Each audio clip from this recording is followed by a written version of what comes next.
soleh, timbang yang pinter. Sehingga banyak ilmu itu ditemukan dari orang Bedui. Karena cara berpikir itu aneh. Kalau orang soleh, orang waras kan berpikirnya ada aneh, standar. Jadi orang Bedui itu aneh. Pernah suatu saat Rasulullah itu khutbah cerita kiamat. Wah, dahsyatnya kiamat kayak apa?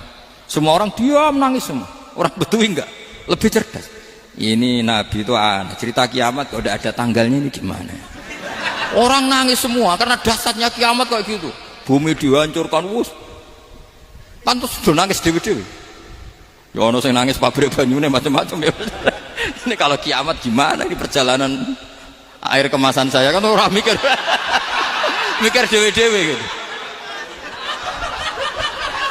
Tapi ini enggak. Orang Bedui cara berpikir tuh enggak. Malah ya Rasulullah, mata sa'ah. Engkau itu cerita kiamat tapi enggak jelas tanggalnya. Kalau cerita kiamat ya harus jelas dong kapannya. Jadi unik. Jadi cara berpikir sahabat kaget semua loh. Kaget. Sehingga tanya, mata sa'ah ya Rasulullah. Lama-lama Nabi diangen-angen, bener juga orang ini. Saya cerita kiamat kok enggak jelas kapannya. Ini Nabi menjawab. Tapi karena Nabi orang-orang yang sangat pinter, tanya balik. Ma'atattalaha. Lalu kalau kamu berani tanya kiamat kapan, saya tanya balik. Ya persiapan kamu apa? Jawabnya santai saja. Fa wallah ma'atattalaha kabira sholatin wala siyamin walakinni uhibbuka ya Rasulullah. Saya enggak menyediakan apa-apa, salat saya biasa aja, maksudnya standar. Ya kira-kira 5 waktu pas. Ya jenis saya lah kira-kira gitu. Wala kabira siyamin, dan saya puasa ya standar saja pas. Walakinni uhibbuka ya Rasulullah. Tetapi saya mencintai engkau ya Rasulullah. Jawabannya Nabi apa? Almar'u ma'aman ahabba. Sebagian riwayat anta ma'aman ahbabta. Jadi hadis itu populer tuh barokahnya wong desa tadi. Andai kan dia punya etika, maka sowan dulu tanya 4 mata.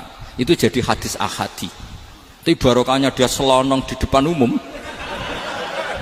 Zaman Nabi khutbah itu jadi hadis mutawatir. Jadi kadang barang baik itu barokahnya orang yang enggak baik. Maksudnya su'ul adab. Tanya gitu kan su'ul. Tapi itu barokah. Akhirnya hadis itu mutawatir karena didengar ribuan sahabat yang mendengarkan khutbahnya Rasulullah. Jadi barokahnya orang su'ul adab itu ya ada. Karena Allah yang mendesain ini.